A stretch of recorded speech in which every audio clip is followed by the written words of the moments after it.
Boom. And we are live with another episode of the Brown Water Banter podcast. My name is Jared Seymour. My name is Joey Cates. It is Joey Cates. And in the studio, man, we got Derek from Marsh Town Mafia Charters. We're going to be talking about all things gigging tonight, man. It's going to be a little bit different charter captain than we've had in the studio before. I'm looking forward to the conversation. But just like we always do before we jump into it, we have to thank the people to keep the lights on for us over here at the Brown Water Studio.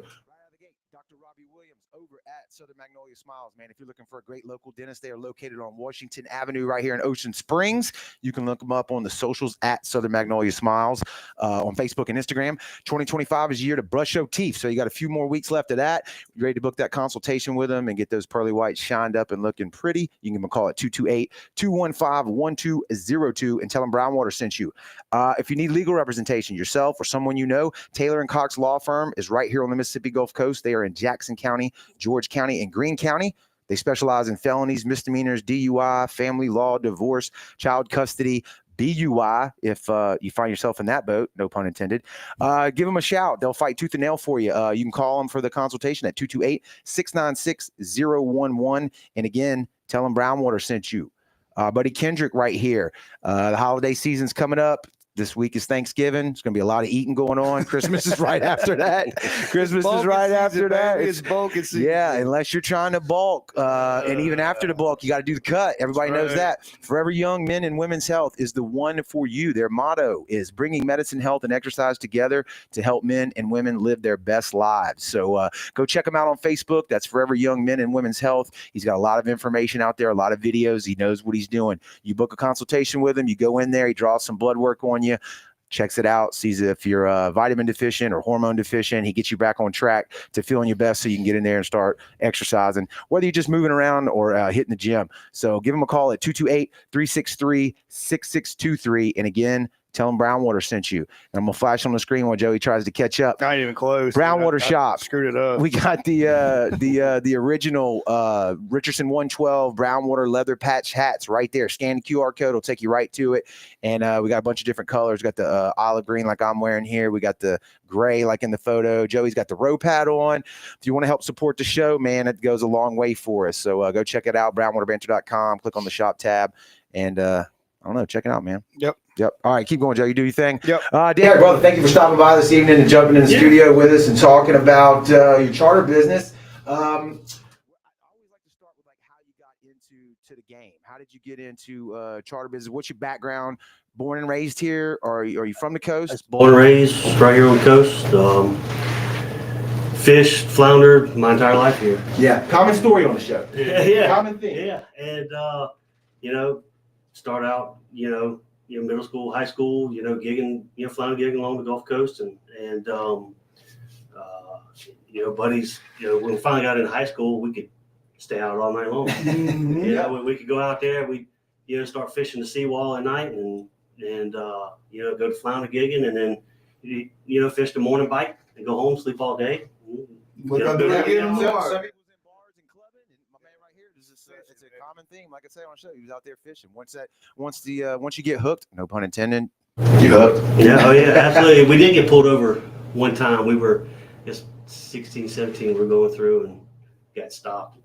What are you boys late? Out late. Yeah. Oh, we're out gigging. There's a curfew. All right, well, we'll go back across the bridge over here where there's not curfew. Right. So we go.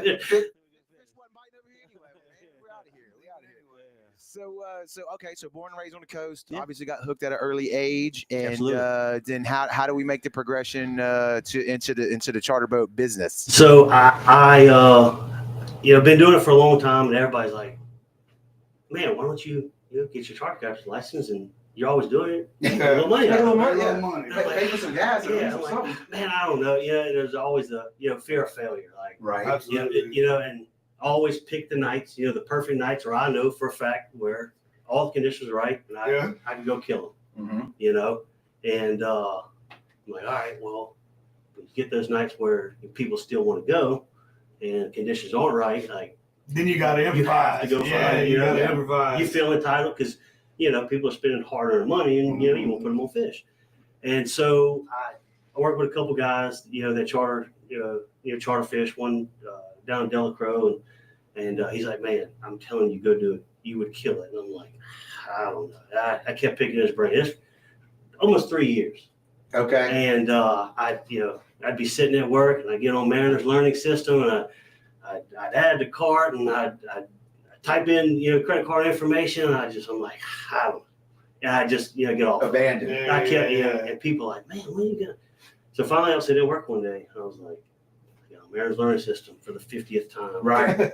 Still have like 8 things in the cart, all the other stuff. Even the shopping cart's like, oh, here we go. I hit order. I'm like, Oh boy. all right, that's it. You just spent $800 something. You have no choice now. Now is that the educational class? Is that what you're talking about? It's the Mariner's learning system. It's just go at your own pace. You got a year to complete it. Okay. Yeah. So the online portion, right, Joey? That's what we. Yeah, so you can do it either in C school Yeah. or you can do it Sure, online. yes. And go to C school. You got to be there for the whole week and stuff. And there's no way I could do that. Right. And so the guy that I kind of talked back and forth with about doing it, that's what he did, was the Mariner's learning system. So I did it, and every third day at work, I forced myself in front of the computer and just knock it out. See, I've heard it's harder. Probably you have to have self-discipline to do that. Like at C school, you get up and you go to class. You're there. And you're there. Like Done. at home, I got 1,000 other things to do. You know what I'm saying? So if I didn't have the fire department job, where when we had downtime, Right. I could go sit in there, do it, or after the daily stuff was over with, everybody's winding down, I'd go sit on the computer. If I had just 8 to 5 job, Right. Mm-hmm. and a kid, there's no way. Right. There's no way. I mean, no way possible. And so I sat there, and next thing you know, I was nervous. I had another guy, talking with that had did it several months prior, and I was like, man, it's just so much information. I'm like, he's like, oh man, you got it. It's if you're on the water your whole life, you know it, and then you start getting into it. And I'm like, this is not red right return. This is not it, dude.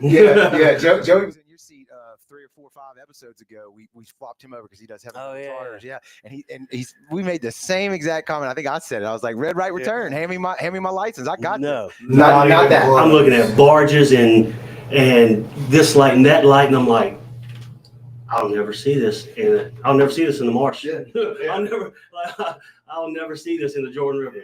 I'll never see a barge. Unfortunately, you got to know it. Yeah, It's tough. And so, anyways, I sat down and I did it, and you do the whole thing, do the test online at home. Yeah. You set up the computer and you record yourself, and I did it, and I was like, all right, cool. Yeah. Like, holy crap, I passed that. Now you're captain. So then they were like, man, what? You already had it. Why don't you go get your master's?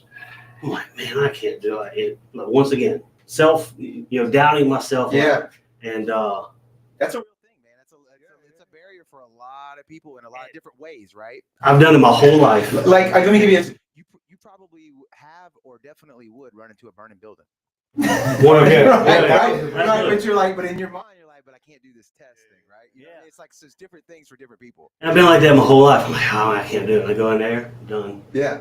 I would have reservations about going into the burning building. Yeah. You know what I mean? Well, I tell you, the older you get, the more you start thinking, you're like, man. Yeah. The building is burning. Yeah. It's burning. 38 next month, it's like, man, you're not 19 no more. But there's something to that. You know what I'm saying? When people say that's not fully developed. Maybe I am mortal. Yeah, maybe I shouldn't be doing that. If my lower back hurts this much, I might not be immortal. Yeah. I definitely don't jump out of the bed of the truck anymore. That's right. That's Sit right. down on the That's tailgate right. and eat that. That's for sure. No doubt. So you went back. Yeah. So went and got it, and I tell you, if there is a charter captain out there that is on the fence about it, go do it. Yeah.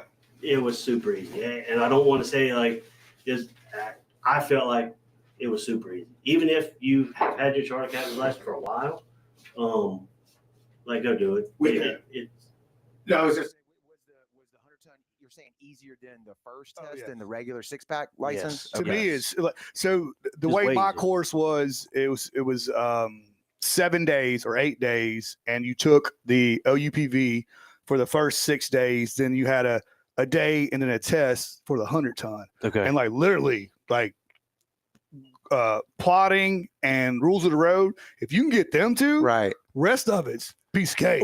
And that's what 100-ton. I was. Yeah. I was sweating the plotting. Plotting you sucks. see, and like once I did it, I was like, man, this isn't like for me. I was like, all right, this was easy. Where I had trouble with was the when the rules of the road, it was the navigation. Yeah. Because I got on the test and I'm seeing these questions. And I'm like, I don't remember seeing it. I don't understand it. So and Did I skip that chapter? yeah, and some of those lucky. Yeah. Lucky, but hey, Process of elimination, baby. But I did go back.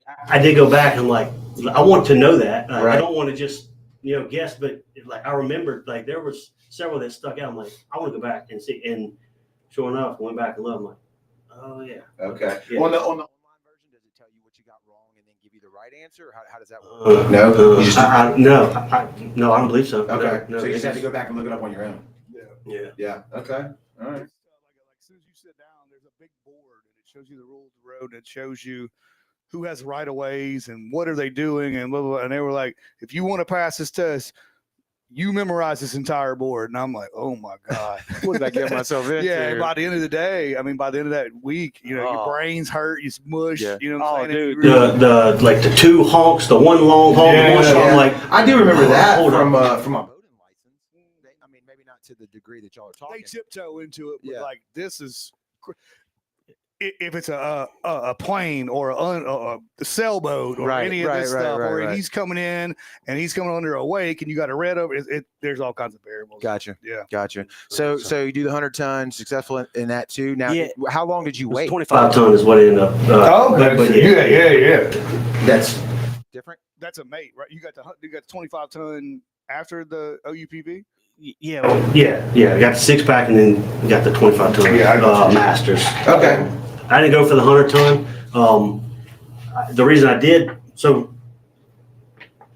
I guess the reason I did the Masters was if I ever wanted to do like the marsh tours and stuff down, like Honey Island Swamp tours and stuff like that, you got to have bare minimum the 25 ton Masters, to run the swamp tour and stuff with airboats. Okay. All right. Yeah. How long did you wait? Did you do that all at once? Get the 6-pack and then the 25-ton, or did you wait a few months? I went straight for it. Okay. Yeah, because everybody's like, "Oh man, see, you can do it." And this, and I'm like, some people say that, and I'm like, you know what?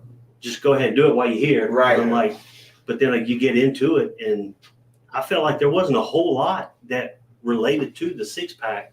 I felt like it was all just brand new information, but it was easy information. I felt like. Okay. Yeah, that's killer. That's killer. So how long after you get the licenses there do you before you book your first trip?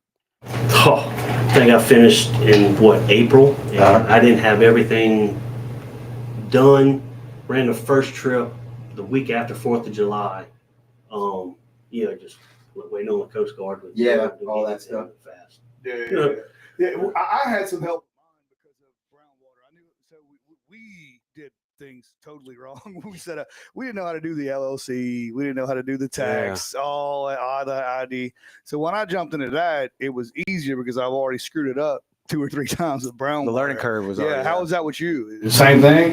You did some research. Yeah, and as far I'll put this out there. There was like I was hearing horror stories about make sure everything is right. Make sure everything. If you don't, they'll kick it back and you go to the back list. This and that. Well, I found out there was this guy. I think he's in Michigan. His name was Chuck. And the more people you start talking to down here, like, oh yeah, Chuck up there. You send him everything, and you basically you sign a release where he can do whatever, and you send him everything. He goes over everything. If there's anything wrong, anything missing, he sends it back to you and say, hey, look, do this, do it. And when he hand delivers, so supposedly there's a Coast Guard officer right there by his house, and he hand delivers a packet, and he guarantees when he drops it off, it's 100% right. Yeah. And so anyway, I was on the phone with Sonny Schimmel, Captain Sonny Schimmel. Yeah. The other day. Oh yeah. And just picking his brain about some stuff. We got to talking. He's like, "Oh yeah, Chuck. Yeah, man. I'm like, you're like the sixth person that I know from down here. That I'm like, all right, cool. Like if they're using him, then he's a legit dude for sure. Sonny's 100%. Cool guy.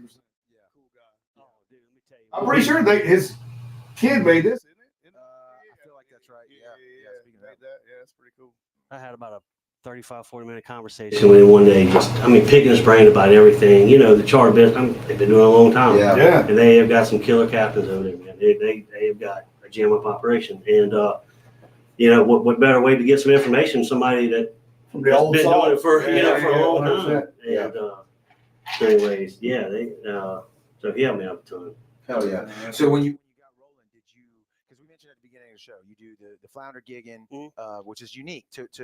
We haven't had a captain on yet that does that, right? I think can remember. Marcus does a little bit, Or not predominantly. or let's put it Chris like that. did a little bit, but no, not Yeah. strictly. They're always riding reel and then Flounder on the backside or gigging on the flat side. You're predominantly gigging, right? 100%, yeah. Yeah, you're not doing any fishing poles at all, right? No, I tossed around the idea of maybe doing some sheephead, but I just the rod and reel daytime stuff just does not fit my schedule. Yeah. It doesn't. So And was that the plan when you first started to get your license, was to go gigging only nighttime Yes. stuff like Oh, that? yeah. Okay, and that's how you started from day one. Mhm. Okay, Yeah. I got you. Yeah, absolutely. I got you. Absolutely. I have not done a rod and reel charter, and I don't plan on it. Okay. Yeah. Well, take us around. What boat? How does this all work? So we jump on the boat. I'm guessing you got the big lights, the LEDs, and all this stuff. Yeah. Speaking of that, I've actually got. Go ahead. Yeah, Answer go that question. I got to ahead. cue up the photo. Pot out. Yeah. So you know, get out there, flip the lights on, and it's like bow fishing. You're doing the same thing. Right. It's just at a very slow, methodical pace. Okay. You're not, running and gunning and so yeah, flip on the lights. We throw the trolling motor over and ease down the bank and find them. Some nights you get on them super quick. Some nights it's like, all right, where you at? You go and next thing you know, it's like a light switch hits. Yeah, there they are. Boom, there they are, and it's I tell you, until I get 4 or 5 fish in a boat, like dude, I'm sweating it, man. Oh, yeah. I'm nervous. It's a nervous feeling, It's a fear of failure, and 100%. There's nothing worse Than somebody getting on your boat paying for a trip and you don't get them a fish. Yeah. It happens. Yeah. It happens all It the happens, time. and that's the worst feeling in I the know, world. and that's what every charter captain I know that I talk to, they're like, dude, you can't make the fish bite. you Yeah. cannot make Yeah. magically make a flounder, Appear. lay there, and but it's definitely a nervous feeling. So we get out there and beat around the marsh for 4 or 5 hours, and it's pretty fun. Last night we had some people from Kansas last night, and I had the conditions, the wind blowing. They wanted to go. They were here. They're going to be here all week. They were doing a rod and reel charter later on in the week, and I was like, look, we'll give it a go. And then that wind was humping, and we were able to maneuver our way through the marsh and stay out of the wind, and water clarity was perfect, tide was perfect, just that wind, man. But we found a few, and but they had an absolute blast. Yeah. So, they thought it was the coolest thing in the world. Yeah, we. I was showing, like I was telling you, the pictures there of your boat, and then some of your clients on there pose in front of some of the fish, and then like a deck shot of the flounder and different stuff, the different species that y'all target out there. So I'm glad that we went not too long ago down in Louisiana, because just looking at those photos, it's one thing people may notice, like, oh, and you mentioned it too, it doesn't work with your schedule in the daytime fishing. This is a nighttime activity, which for me, that's complete. Like, you don't understand till you do it. It's completely different than any type of fishing for me that you'd ever done before. I've been on the boat at night. I've been tripping at night and all that kind of stuff. But and tell me if yours is the same way. But like, we had the radio blasting. Like, you don't have to be quiet. We're not. The motors were. I think you said you're trolling, so maybe it's a little more quiet. Your situation. I got the generator running, but I mean, still, it's a little quiet one. So it's not all that crazy. Okay, no, we were loud. We had it sounded like a big. Hot rod V8 going on in the back. We had the mud motors. The radio was blasting. Nighttime, it was like from 7 to 12 at night. It was just fun. We were loud, cutting up. It was just a different experience on the water. We had a blast. Is it similar? Yeah. The radio thing, I always try to like fill people out, and I'm like, man, do they want to listen to what I want to listen to? And then, Where are they at? you know, I turn something on and like, dude, we got to listen to this for 4 hours. So Yeah. you know, so but yeah, man, it's the conversations that you get to hold with people, and you know, find out that last night they were from Kansas, they were here, you know, visiting the guy's brother. He's in the military, and I met some really cool people, and it's I love meeting people, talking to people. Yeah. You gotta have that. You gotta have it. And so that's the cool aspect of it, you know, and seeing people get excited, like when you flip those lights on, you're like, oh man, look at the big blue crowd. Oh man, look at that. And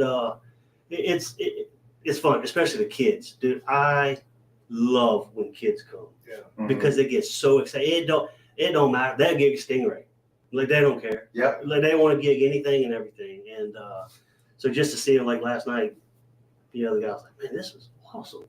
You know, he's like, man, like people have to come do this. I was here my whole entire life, and when we went out, I was the same thing you're describing. I'm like, look at this. I was like, oh, this is so cool. Like it doesn't get old. You get to see stuff on the water, like some of the alligator gar out there that like Big. you know, like you see them roll and stuff, Yep. but like to actually see them them laying in the grass bed, you're like, holy cow, that is It's a like big dude. historic looking thing.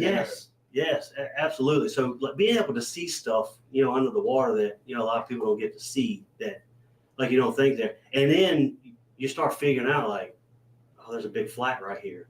Or there's, you know, like this cut right, like, that's why I catch redfish right there. That's on a bait sitting on that point right there. Yeah, like, oh, okay, I see how it comes around right here. And I'm like, oh, Now you're learning. I didn't even think about that. You get a unique perspective with those lights that are on the front of that boat to see what the bottom looks like. That's what you're describing right now? Yeah. And then I find another spot, you know, you start venturing out and like you find another spot, you're like, man, I'll come back and Fish that in the you morning. fish them all. Yeah. Like you go back, you know, tide's running stuff, and you're like and you murder them right there. I'm like, Well, I know now. oh, God. I'm like, Unfair. oh, that's cool. Yeah. Nighttime bright light scouting. Yeah. Okay. Do you fish like regular rod and reel a lot when you're not running charters and stuff? Yeah. So summertime is super busy for me. I got a lawn care business too, outside the fire department. I'm pretty sure that's standard, right? Every fireman has to cut grass. It don't take a whole pressure lot. wash. It don't take a whole lot of brains to, you know, get on a lawnmower and swing a weed eater. So, Hey, but people need it. They need no, it. absolutely. They need No, it. absolutely. And so fire department and, you know, cut grass and yeah, rod. I love my favorite time. You know, grass stops growing, and so you know, on my days off for fire department, I have no grass to cut. So sheephead fishing is I absolutely love sheephead. I hadn't done a whole lot this month yet. Been working a bunch of doubles at the firehouse. Okay. I'm trying December. I'm off almost the whole month of December. So So you save it up. December 6th through the 29th, there's a lot of stuff that is about to die. Sheephead, catfish, redfish, flounder. Yeah. Got a couple hunting trips mixed in there with kids, but yeah. that's I can't. It's which They need to be on notice, is what I'm hearing. yeah, and really, I mean, I know they're in there. This has been too hot for me, man. Like, I like going out there, bundled up, you know, clothes. You know, I love it. Yeah, we haven't really had that one cold snap so far this year, right? And that's another thing with your trip. Like the colder it gets, the less bugs that are out there. Oh yes. So that was one good thing last night too. That wind was blowing pretty hard, so like there was no bugs. Which you would think because of the lights, like you get eat up by bugs all night long. We really didn't. But they're not biting you. So Just don't look up. Don't look into the lights because they're flying all over the place. yeah, like some people aren't too sure, man. They're back there, you know, flipping on the lights and they're reaching down in their bag and they're just, I mean, they're loading up. I'm like, you don't have to put that much on. Yeah. I said that, you know, they're not going to bite you. They're just fly around you. Yeah. But yeah, it's I love rod and reel fishing. I've got a offshore boat. It's kind of hard to do that with cutting grass and the fire department and out charters. Adulting, yeah, Yes. gets in the way of all the fun, cool stuff. Too many hats. Yes. Yeah. And since I started doing the charter business and stuff, I think we only made one snapper trip this year. Stuff. Yeah. Because I was always scared, if I had a charter that night, I'm like, man, what if I get out there?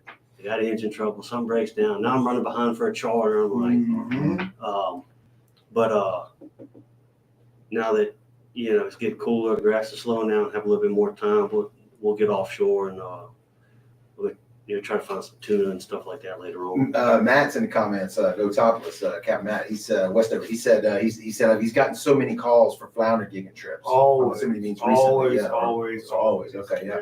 Absolutely, send them my way. It's starting to, obviously, starting to, kind of phase out. With usually, end of November, every now and then you can find a ton of small ones, all through December. But man, flounder gigging, yeah, absolutely. But there's still other stuff. There's still redfish, catfish, sheephead. If you get certain parts of the river, you ever heard of gaspergoo? No. It's a freshwater drum. I'm not. It's a freshwater drum. It's a Gaspergoo. yes. I'm gonna try to spell that. Good luck. Yep. GASPERGOU. That's some coon ass stuff. No, Gaspergoo. Yeah. It's probably spelled with an X. No. Okay, let me see. Let me pull a picture up and I'll share it. I'll screen share it. So your main bread and butter during the summer is flounder. Oh, absolutely. That's what everybody wants to stick, right? Everybody wants to go out there, hit the big doormat, and then whatever after that, it's laying out, right? Everybody wants that 24-inch flounder. Yeah. Everybody. So do I. Yeah. Hey, look, that's on the It radar. haunts me. Yeah, I promise you. And we've had it'll make you sick because we had a couple instances, over the summer. One over the summer, younger kid on the boat, and we had a doormat sitting right there by the boat. Toad. And he had already missed a couple before, just excited. Yeah. And I'm like, this is a good flounder. He's down on top of him, sticking good. He comes from about 18 inches up, and he tries to harpoon. No. I see the dust trail. I'm like, well, you missed out, but oh man, I got it. I'm like, no, you didn't get down. I'm like, pull the gig up. He's like, how did I miss that? I'm like, remember how we talked about easing down on top of and not coming from 18 inches above? Yeah. Now, I guess a lot of people don't realize that. Like, when you go flounder gigging, you want to go straight down. The more up and down you can go, the less room for air. But a lot of people want to do this. And as soon as you do this, that flounder's gone. So it's literally straight down and done with it. If you do this, right, he gone. The recoil. Yeah, he gone. I got the picture of the gaspergoo. Let's flash that real quick for people. That's a blurry picture, but that's the first thing that's on Google's results. So freshwater drum. Yeah, pretty big fish. It says it's from a Mississippi river as well. So Mississippi website or something. So, but yeah, pretty cool. I wish it wasn't so pixelated. Good eating. Yeah, I mean, I think so. Yeah, absolutely. So a lot of people also do. So go back to the straight up and down. A lot of people, hey, look, there's one. Let's ease over there. Well, they get a little ahead of themselves and they'll go out. Oh, yeah. That muddy bottom. A lot of times, if you don't hit them hard enough, that gig just hits the flounder, and the flounder will slide, and then boom, he's gone. And but yeah, talking about how so the straight up and down. So I also tell people, like that mud, dude, there's no bottom to that stuff. Right. You're gonna push the fish in the mud. You'll come across the sand flat and 40 yards away, then it's changes into mud and I always tell people kind of same thing when your foot goes into the mud and you pull it out, your foot comes out, and the shoe stays down there. That's the same thing happens. Oh, People and they'll go straight up with it. Well, they push that flounder way down because they got excited. I'm like, so now we got to circle back and I got to reach down there and dig through the mud. And we usually find 9 times out of 10 we'll find it because I'll usually just take my gig, smash it right there, and I'll stick it to where it was, and we'll make a loop back around. Sometimes it is hard to stop like right there. We usually try to slow down and slow enough pace where they can see it and stick it.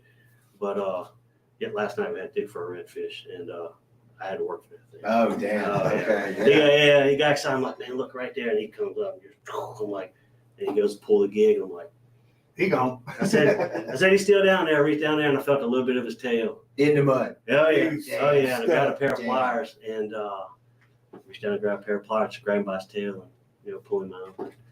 I definitely want to try to find it. I can't. It killed me just to leave a fish buried in the mud. I'll give it. I'll even stop. I'll put the split pole down, and we'll let the mud kind of clear out. And I'll fill around for a second. If I can't find it, we'll stop right there. Yeah, let everything settle. And when it settles down, you'll see a tail. You see a redfish tail, just poking up. Yeah. Reach down and grab it. Well, tell us about. I don't even think we talked about the gig. Not yet. No, go ahead. So I use the outrigger, the 5-prong. Is definitely overkill for flounder, but the outrigger they make the 3-prong. That's like a frog gig. No. It's a big. It's if you. I got it. So you can't see it, but it's right there. The audience can see it. So the 3-prong. That's all you'll ever need for flounder, but you're coming across redfish and sheephead and with scales, some pretty big catfish, and so I always try to tell people the best you can, like gig them up towards the gills, behind it, but doesn't always work out. And get them in the boat any way you can. I had one guy, I nicknamed him Backstrap one night, and I'm killing like, everything, huh? dude, He kept hitting him in the boat. I'm like, dude, yeah. And it happened. I mean, I'll do it sometimes. Flounder goes to swim away, and you just reach out there. But it was everyone. I'm looking right now at the photo of the fish across the deck of your boat, and I'm seeing some of the catfish with the sticks in the spine. It looks like they got the side of the sheep's head. So there's catfish. So man, you don't want to get this thing in the head. Like they are they are. Oh yeah, they got a big fat skull. Yeah. Like dude, like they're over there. So like in the ice chest, I got this little thing made by outrigger. You slide the gig in there, you pull it up, and like you'll almost like rip that thing off the out of the ice chest trying to get that catfish out. So I always try to tell people, hey, look, get catfish in the body because like we're gonna fight. Yeah. And like, as big as those 5 prongs are, dude, redfish. Those redfish will shake those gigs. Really? Like I always tell people, like, man, these are some big gigs. Yeah, they are big gigs. When you come up, swing it out and get it in. If you come up straight up, there's redfish. Oh, absolutely. That will shake that gig in a heartbeat. Now we're trying to chase around injured redfish. Yeah. And they have barbs on the gig, right? Yeah. But they're still shaking that off too. Yeah. Them redfish are. Well, I mean, a redfish. Oh yeah. That's what it looks like. Yeah, the big one's like a toenail. Yeah. And those things are. I mean, they're going berserk. And so yeah, it's it's pretty fun. Oh, there's no doubt. It's the flounder. Everybody wants the flounder. It's sexy. Yeah. You got they taste good too. Your big flounder, but man, the gig and the catfish. So the other day I made a post. It never fails. Every time I post a catfish, what are you doing? Saltwater catfish. I'll be honest. I had to explain it to Jared. So what? I mean, salt water, right? Like I didn't realize you were going up in the river, and I was like, damn, why are they sticking all them damn catfish? I just assumed that people would know that I'm not like because you go on a charter boat around here, like a charter captain will tell you, do not put no catfish in. Correct. But I will say this. Sometimes like look, it's out there, let's get it. I don't know, but I'm like, I'll be honest. I was like, damn, I ain't putting that in my boat. Like, no, he's in the freshwater brackish water. Yeah. So I was like, oh, that's different because those taste amazing. Yeah. So I made a post and I was like, hey, this is freshwater catfish because I wanted people to know, like, hey, if you want to go load up the boat on some freshwater catfish, that's where you need to be. We can most certainly go do that. Yeah. Most certainly. And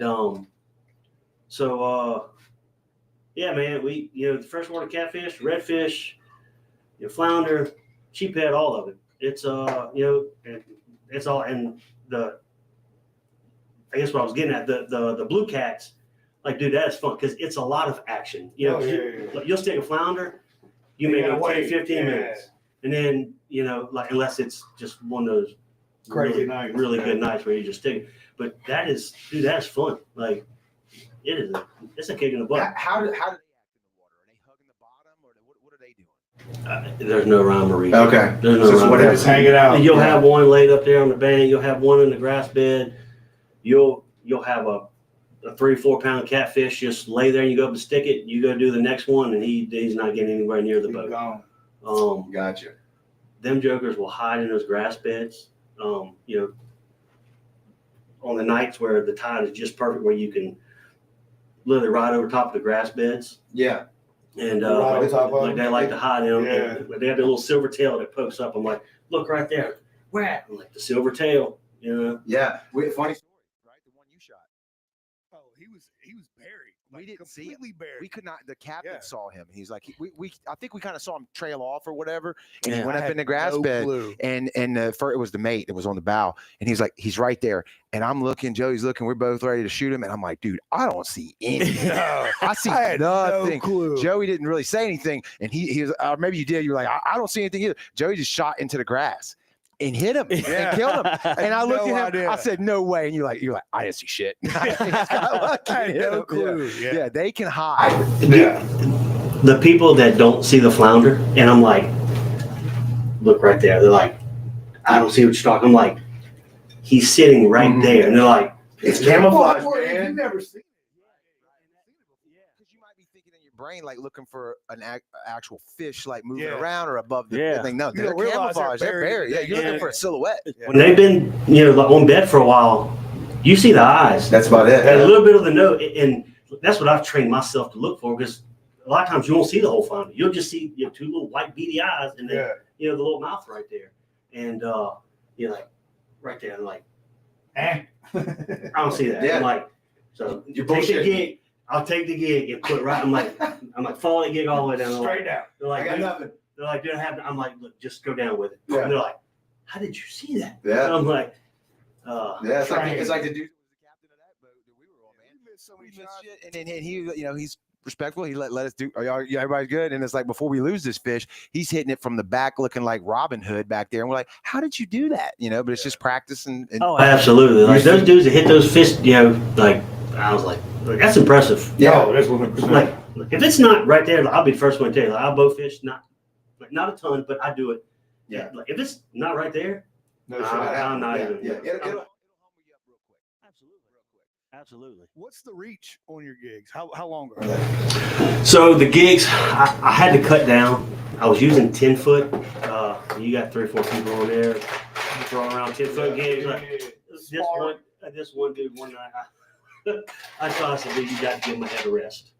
Oh, he's wearing it out, He just, huh? and, I mean, he was just swinging around and it was all fun and games. But Yeah. so I chopped him down to 8 foot, Yeah. and that seems to be the perfect, to be able to reach and get the job done. How many people? You doing 6 or how many? No. I like to do 3. Yeah. I would do 4, depending on weight and stuff. There's a 2054 gator tail with the surface drive on it. If you don't know anything about surface drive, they do not like weight Right. at all. And the shallower the water, the faster they run. You get in deep water and you get a lot of weight, and those things will struggle. The shallower the water, it's crazy how those things are They love mud. They love sand. They love eating everything through it. Yeah, and so I will I'll run 4. There are some plans in another year or so to maybe step it up. Get another one. Goals, baby. Still keep that one. I absolutely love the mud boat. It's a give and take. Right. Some nights that mud motor has saved a trip where I get back in the shallow water where all the redfish are, running bait around, running crabs around, and I pick the trolling motor up, I drop that surface drive down, stick them up front, and I'm like, all right, we're just gonna get after some redfish, and we go through there. And some nights that has salvaged the trip. If I wouldn't have had that, then we'd have to figure out, some other stuff. Right. On the other hand, you're not going anywhere super fast. Right. Yeah. So it's a good boat. I like it. It's everybody that is not familiar. Like last night, the guy was like, "Man, what kind of motor is Crazy that stuff thing?" is this. Yeah. Like, what is that thing? Where's like you kind of have it out of the water while we run, throwing a big roof. That thing doesn't take. I said it's a lawnmower engine Yeah. on steroids. That's all it is. Yeah. It's a lawnmower engine on steroids. Yeah. Long Yeah. shot. Y'all are throwing a lot of light out there too. I'm gonna put this picture back up. I showed it earlier, but that's a lot of light, man. If you've never seen that at night, like you mentioned before, like you see a lot of shit. You see the whole bottom. You see everything that's going on. It's weird. It's cool. It's like I don't know. Oh yeah, absolutely. And it's How many LEDs you got in front of there? Like All of them. Yeah. 4, 8. Well, I'm counting for maybe you. 1, 10? 2, 3, Just 4, the big 5, 6, 7, 8. Light bars? 8, yeah. light bars. No. Is it- It's just A panel. yeah, square. Yeah, Oh, square. okay. Yeah, Okay. square. I got you. Yeah, square. Then you got some green light looks like on the on Interior okay, yeah. lights. Yep. And then I wanted to ask a question about the gigs themselves. Are they tethered to their hand at all, like the Wii controllers used to be? Like, No, so you don't throw them, and let them go, or do you? so It's funny. I tell a story all the time. I had a guy on the boat one night, and pretty good redfish swam through. They missed it, 2 or 3 times. He's like, man, next time that redfish comes swimming through here, because he had swam through a couple times right by the boat and missed it, and 1 or 2 more times, just kind of skirted the outskirts of the lights. Teasing. He's like, man, next time that redfish comes through here, you mind if I sling this gig at him? I said, go ahead, because they float. It's bamboo. Okay. And they will float. Yeah. I said, have at it, Bob. Do it, sir.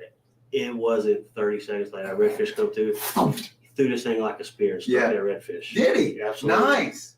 I tell How you, far away, if you had to guess, you think it was? Was it a decent throw? Or? I'd say. Like he couldn't have stuck it regular, right? He had to have thrown it. yeah. Yeah. 10, 15 feet. Yeah, I'd say probably 10 foot. Yeah. Boom, he stuck that. Man, I seen that gig Yeah. waving this. And I was like, you just hit that redfish. And we made a loop back around, picked it up. Sure enough, redfish was on there. I tell a story all the time. Yeah. I was like, I'm not believing this. Wow. That's cool. But like last night, there was a catfish in front of the boat and swimming right for us. I said, look right here, step back. Boom, he stabbed him. I'm trying to get you get the momentum going on the boat, and it's hard to stop. I said, look, I told him before, I said, if I tell you let go of the gig, just let go of the gig. Yeah. Well, sure enough, he's sticking one right in front of the boat, and he's I said, just let go. We run over the gig, make a circle back around, picking the gig up. There's a cat. Sweet. Yeah, that's pretty So are good. you making gigs? You getting them from somebody local? Marine, Okay. right there. Yeah, go for it. Yeah. Mhm. Yeah, yeah, right. Absolutely. What about a hospital? Yeah, hundreds of them. Take your pick. As usual. They got a pile of them. Is there a trip? Is there different trips that you offer, or is it, hey, we're going this until we get this many, or is there a 4-hour, 6-hour, 8-hour? How does that work? Yeah, I don't think we said where we're rolling out of yet either. We probably should have led with that. Did we say where we're Yeah, rolling no. out of? So anywhere from I guess Henderson Point area, mouth of the Wolf River, all the way over to the Pearl River. So your trailer, you can go anywhere. Yeah, anywhere you got Bayou Caddy, you got Diamond Head, La France Marina. Everybody's like, La France, where's La France? That little fish camp down in that's a community called Ansley down there, down like Pearlington area. Yeah. And cool little setup. We'll be going through there, and all of a sudden, like, there's a fish camp, and I'm like, what? Like, we're going through the middle of the marsh, Yeah. and they're like, Where'd this come from? how do you get there from there? I'm like, you drive down the road. Mhm. They're like, well, yeah, I know that, but Because but- you wind around so much, you think you're on another planet half the time. Oh, yeah. You realize, like, Yeah. no, there's just a road right over there. you dip off Highway 9 yeah. and but yeah, anywhere from the Pearl River, to the Wolf River, there is no secret spot, no secret, nothing. You just get out there and Run start till you beating the find banks. fish. Yeah. Start beating the banks. And all Yeah. that. It's like spotlighting deer, but except it's legal. Yeah. Yeah, absolutely, absolutely. But it's legal. Yeah. So when we get back to it, is there a trip hour, or you just go till we figure So- out what's going on? So it's 4 hours. Okay. Now, like, if it's slow, I will absolutely stay longer. Right. Absolutely. If people are paying hard-earned money, $400 is the 1 to 3 people.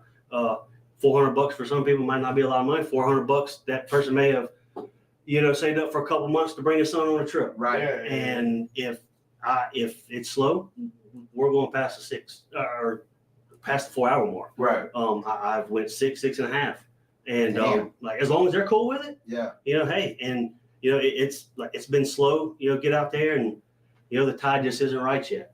And I'm like, look, I feel like if we just kind of stick with it, I feel like it's going to turn on. And you'll go 3.5 hours, like, and you kind of feel people, Yeah. They're like, 4 hours in the water but is a long time.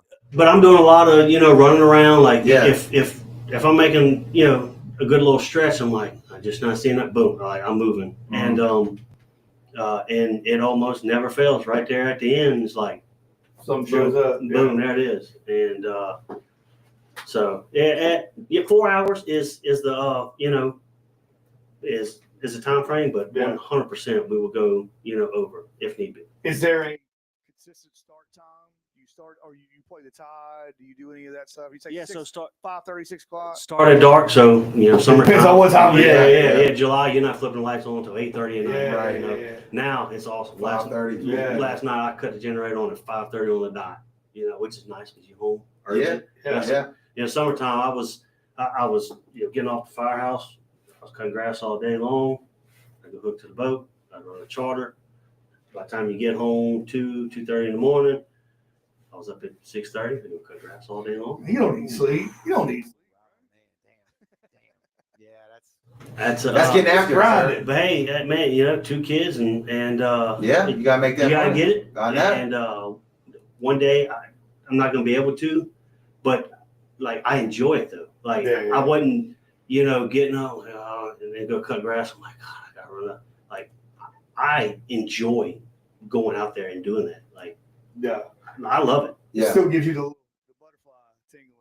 Oh, absolutely. What does to me? Like it hasn't become work yet. Because I know a lot of people that get in charter boats, they're like, I do it so much it becomes work and I don't want to do it anymore. But you're still in that stage where I still love doing it. Oh, If I'm not running charter, we're out there.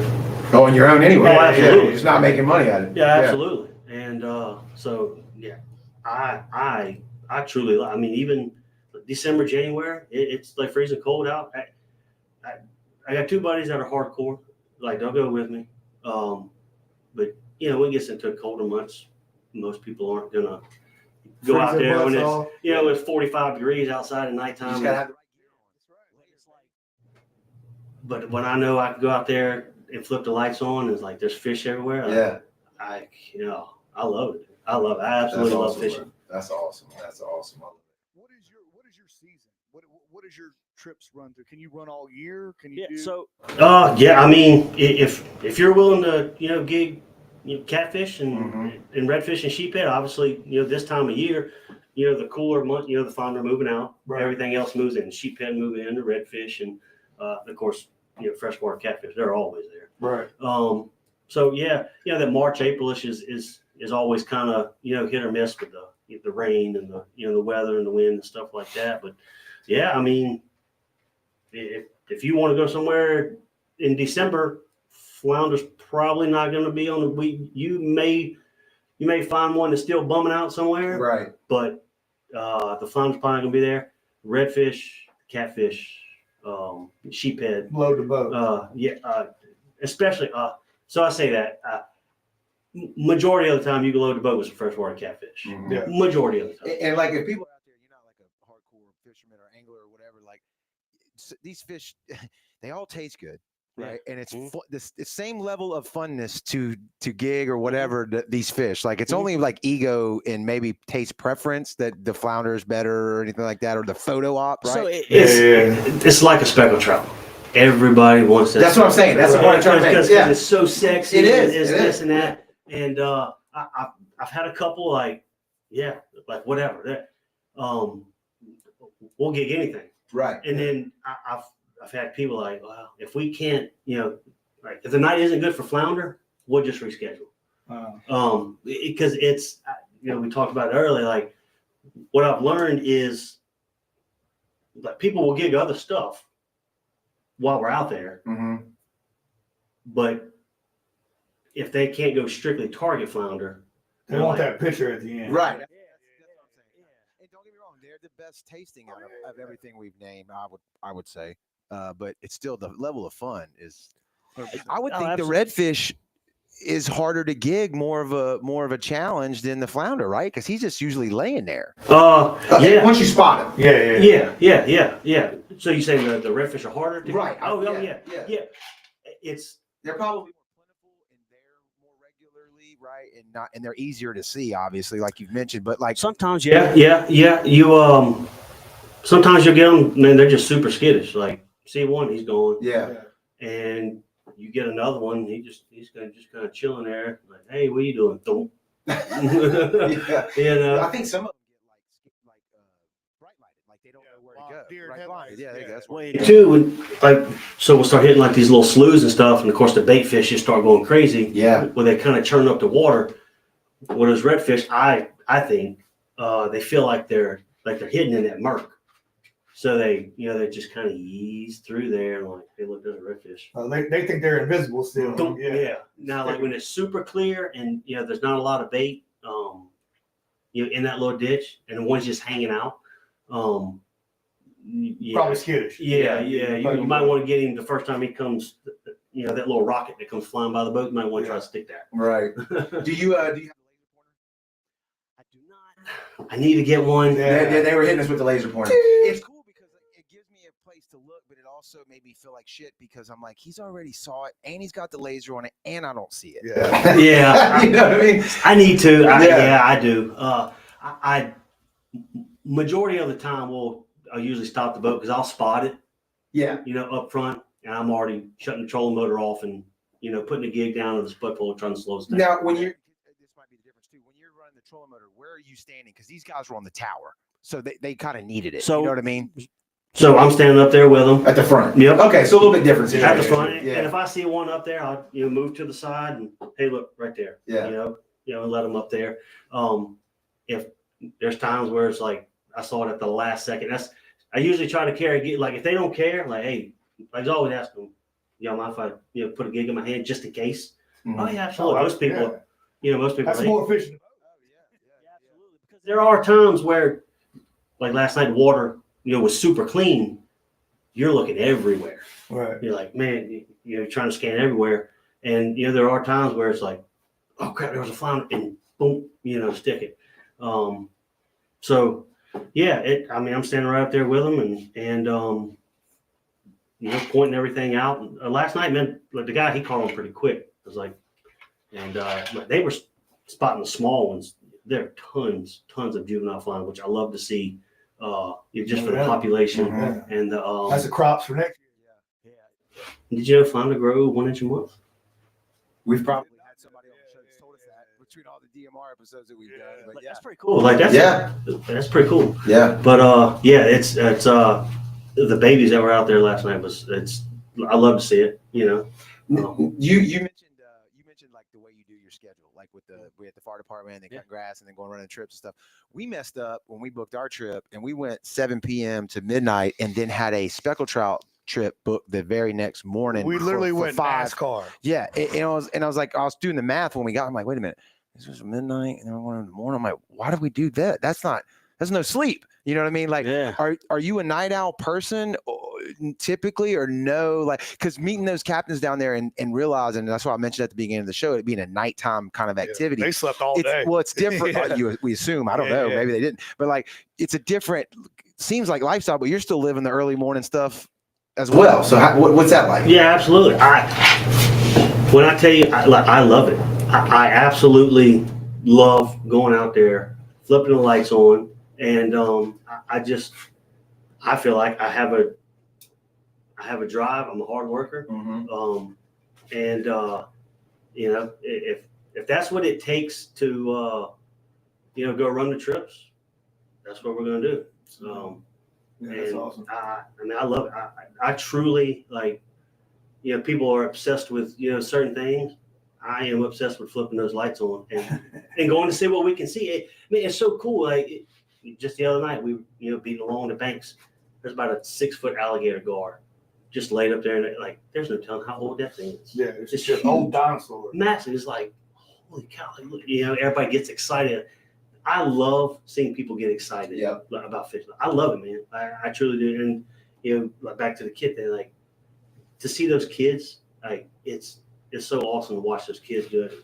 We ran a trip here a couple weeks ago, and there's some kids. They brought their own bows with them. They were 10, 11, 12 years old, and those kids were pretty cool.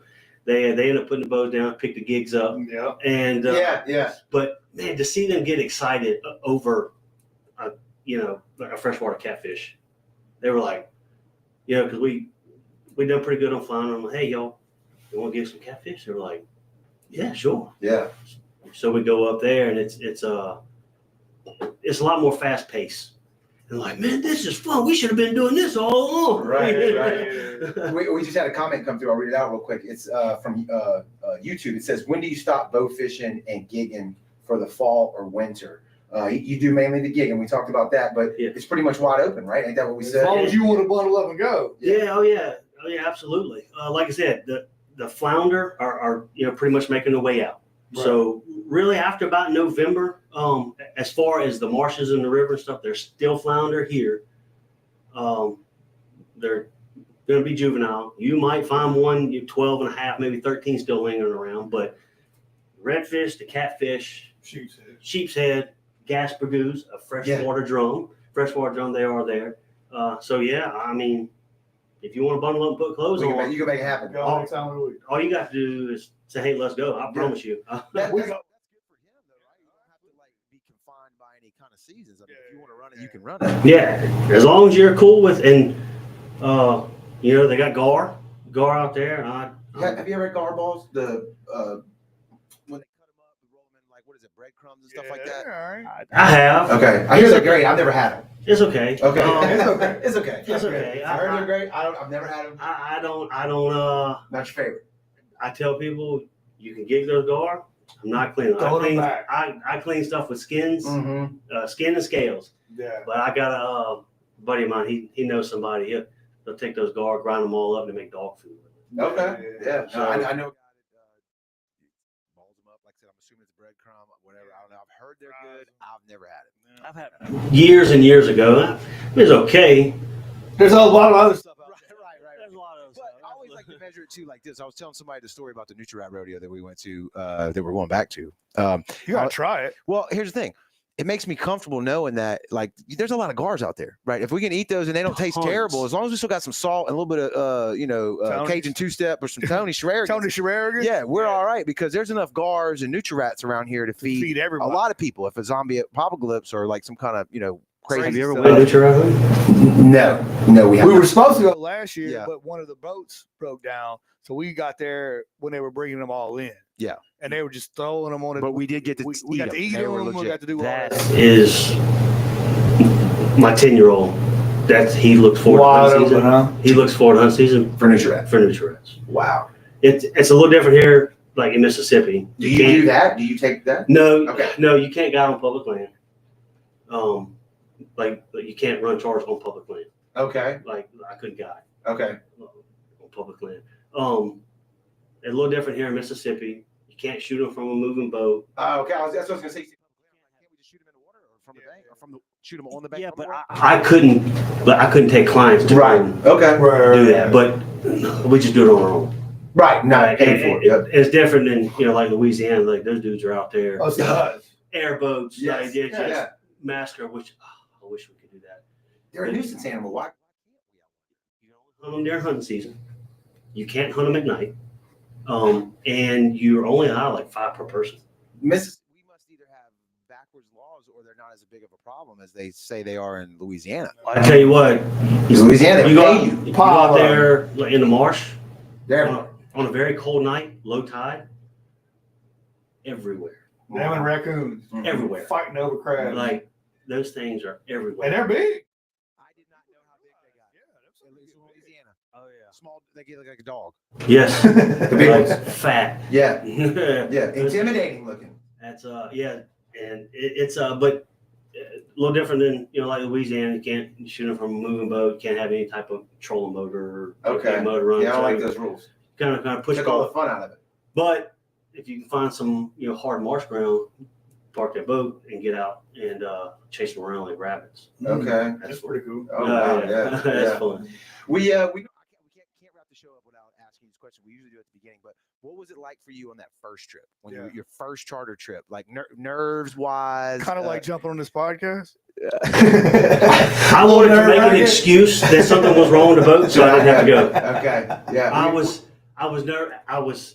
It couldn't have worked out any better. It was one guy by himself. He was 74 years old. He moved here from Arizona. He retired and moved here, or moved to Long Beach. And his wife saw myself on Facebook. She booked it for him. And so got there. I'm sitting at the table eating dinner. And I told my wife, I was like, I can't do this trip tonight. I said, I'm about to tell this guy something's wrong with the boat. I can't make sure. She's like, how many times did you run through what you were supposed to have and what could go wrong and all this? If I check to make sure the generator and the gauge were in the boat one time, I did it 50. I'm like, just, yes, it's there. Like, stop looking. And so I'll never forget it. It was the week after 4th of July, and we had a stupid low tide, like 10, 12 feet of bank. Just, I mean, you couldn't get anywhere. And I told the guy, I was like, man, kind of, we're having a crazy tide swing. I don't feel all that great. If you want to go, we can still give it a try. Yeah, I still want to go because 74 years old. Yeah. Ain't got enough to do. Never seen a flounder, never Yeah. kicked a flounder, Yeah. nothing. So here we go. We're beating around, and it's, I mean, slow? What you thought? yeah. Oh, I mean, I knew it, but still, it's like, so I'm like, man, we've got one more little option. We can make us a good little run. I said, I think we might be okay. I won't know until we get over there. The first flounder we see is 22 and a half inches. I'm like, all right, here we go. I said, look, this is a good one. So let me say, man, are all these flounders this big? I said, no. I said they're not all. I said this was a good flounder. Yeah. So 74 years old, never gave the flounder. First one was 22 and a half inches. Wow. You don't even know. Spoiled. We ended up sticking 4 more right there on that little thing, and that was the only. We gave 5 that night, and that was the only one. And he thought it was the greatest thing in the world. Yeah, because it was. He was like, "Man, I'm definitely coming back with you again." This song was like, Thank God. Yeah. Thank God. very next night, I'm running another trip again. I'm sitting at the table here and tell my wife, I'm like, I can't do it. I can't. She's like, You had a great trip. yeah, you did last. There's people here on vacation from Florida. Another crazy tide swing of the night. We gig 5. And I'm like, in my mind, I'm like, man, these people are like, Yeah. man, this was so cool, this and that. So we're pulling back up to the launch and said, look, if y'all want to put your stuff in your vehicle and give me a few minutes, I'll knock the hide off these fish. I'm like, oh, no, we don't want, we just want to come. So I'm like, I wish I would have said something yesterday when we were talking about. I'm like, it's crazy how many people do that. If you're out of town, I mean, I can kind of understand that, right? I don't have to fly back with them. Right. I don't want to pack freeze them, whatever. Even though I'm driving, like it's, I'm like, man, I'm like, I wish I'd known. And I called a couple of my buddies, charter buddies, and I'm like, man, you still? And one guy I was telling you about, he boat fishes down there, Hope Shell Beach area and stuff. He said I ran 156 trips last year. I was nervous 156 times. 100%. Yeah. I was like, and this dude, he was a killer. I'm like, what? He's like, absolutely. He's like, dude, and he's like, I get nervous every trip. And he's been doing it a while. I'm like, so then I felt better. But once I get out there, and you start talking with people, and which I'm still, until we get a couple flying on the boat, like I'm nervous, but you get to talking with people and like, are they just normal people like me? Yeah. I was gonna say, like, how many trips did it take before you didn't get that way, but you still kind of do every trip, which is a good thing. That means you care. Oh, absolutely. Oh, yeah, absolutely. I mean, the fear of failure is still there. It's eased up a little. Yeah. A little. Mm-hmm. I do better as like one person or 2 people, because it's like I don't know. You start adding like the third person. It's like, all right, man, I gotta get this many flying. I gotta do this. I gotta do that. Yeah. It's a.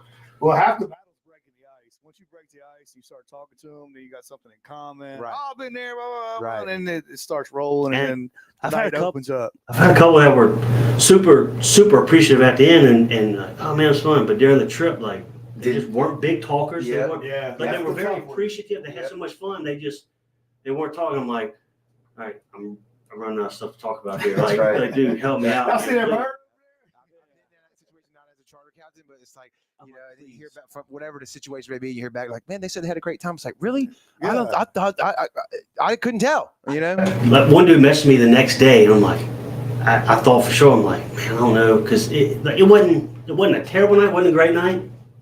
And he messaged me the next day. He's like, man, just let you know, we had so much fun. We're definitely gonna book you again. That dude has booked me 2 more times Yeah. since then. People are hard to read.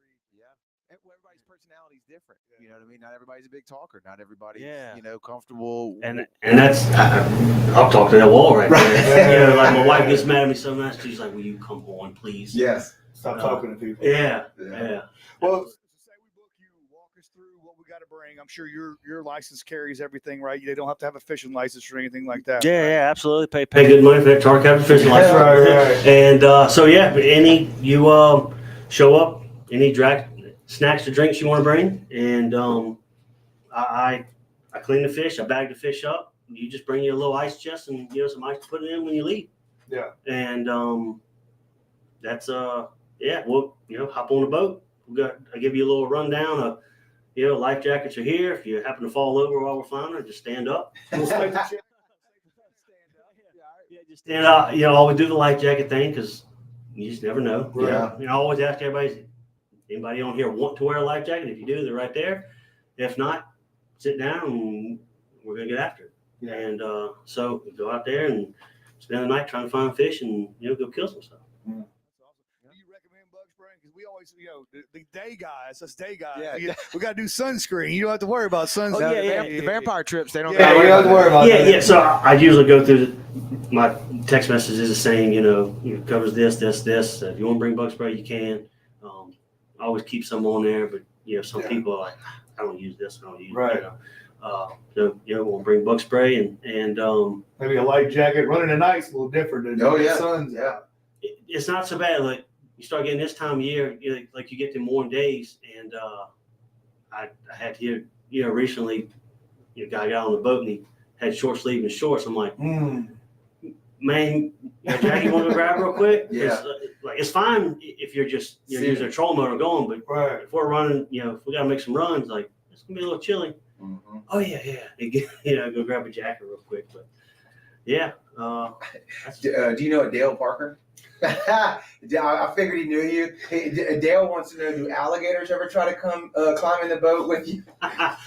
So that is my Is that a setup for a story? yes. Okay, that's what I figured. That's my partner right there. All right, that's what I figured. That is my flounder part. He's known me since I was knee high to a grasshopper. Yeah, there you go. So we're going along one night, and this alligator, we see it. I'm running the troll mode, just me and him. This is before I got captain's license or anything, started running trips. So we're easing along through there, and we see this alligator. Cool, whatever. It's kind of normal. Yeah. So I feel I'm looking, and he's watching because we'd seen some other fish on, and I felt the boat move, and I thought it was him doing something. I hear, hey. I turn around and look. This alligator has his head over the boat, Wow. side of the boat. How big an alligator you think? Guess. 8 foot. Oh, okay. That ain't 3 foot. I'm like, That's a big difference. So I hear him. I turn around. I'm like, oh my god! If there was not 2 people there to witness it You and would say, never believe it, nobody would believe us. I was like, that alligator just has his head upside down. He's like, yeah. Both of y'all had to go to drop bags and change your I was like, I'm gonna need a new pair of underwear. I felt the boat move. I thought it was him, messing with something. I'm, focused on, looking, and I was like, holy cow. Yeah. It's weird. I think about that story. If he'd got in the boat and you'd had to kill it or some way to explain that to the DMR, you don't understand. Or you He jumped out of the He boat. came in Yeah. the boat. You know what I mean? so I Started wearing, which I'm usually pretty good about it. I started wearing, the camera on my head and stuff. Okay, GoPro. And I use it. So that's another thing. I if people don't mind, I'll turn that thing on and Oh, That's great absolutely. for social Yeah, media. absolutely. make a little video for them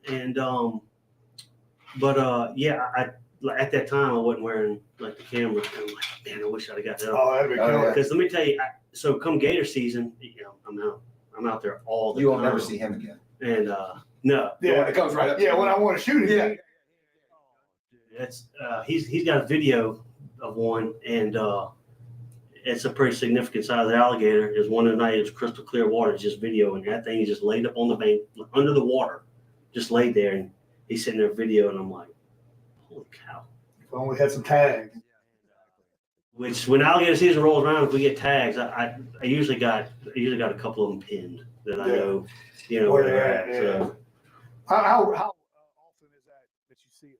Make 1 or 2, 3 trips? You see them pretty much All the time. All the Yeah. time. Yeah. All the time. All the time. Especially that that late evening, that sun going down and stuff, and See the little orange all along the bank. Like Yeah. it's yeah. I have seen.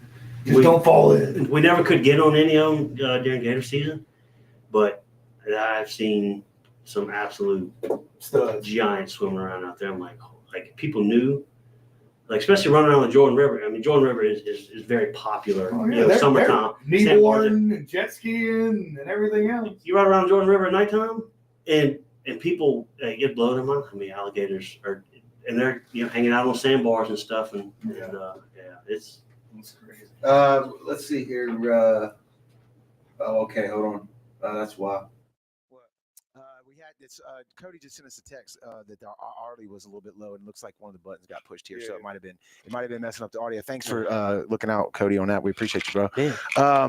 Dude, I love what you're doing. I think it's a great story. I think that's something new. Yeah. Like, something new that a lot of people aren't doing, or anybody's doing. Yeah, for sure. Around here, for sure. Yeah, as far as I know, the only one which he's over, I guess, just towards this way, the Bayou Bandit. Bayou Bandit Charters. He does like Mobile over here. But other than that, they got another guy.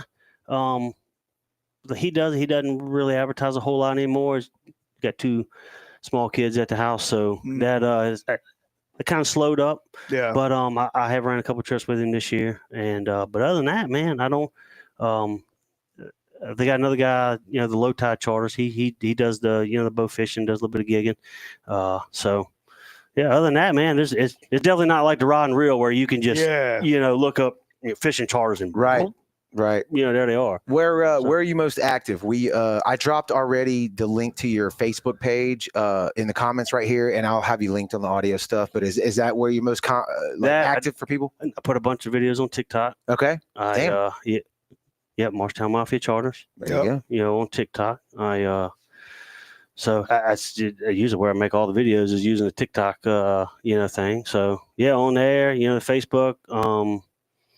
I don't do the Instagram or the Snapchats or anything like that. Yeah. So. Okay. Where do we book? Where's the easiest way to book? Just you can Facebook message me. If you look on the page, my number is on there too. So you can text message me, send me a message through Facebook Messenger. Right. And I haven't signed up or do any of the the online. Don't do it.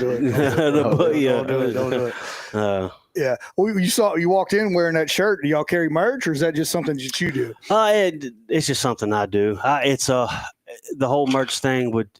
I run myself thin as it is. Yeah, you got a lot going on. It sounds like with everything. I have had people ask for shirts and I did some when I first had them made, but it just got too much. Yeah, it's too much, man. Yeah. It is.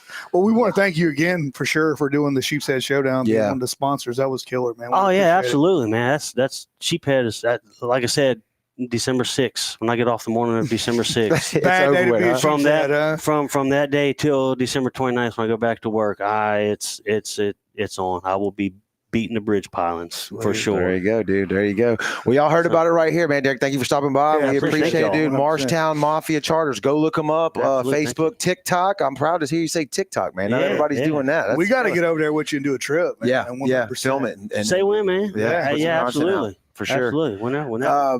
Thanks everybody for watching on the lives, the comments. Cody, thank you for checking out audio for us. I hope it wasn't too messed up. Download the Brownwater Banter app if you haven't already done it.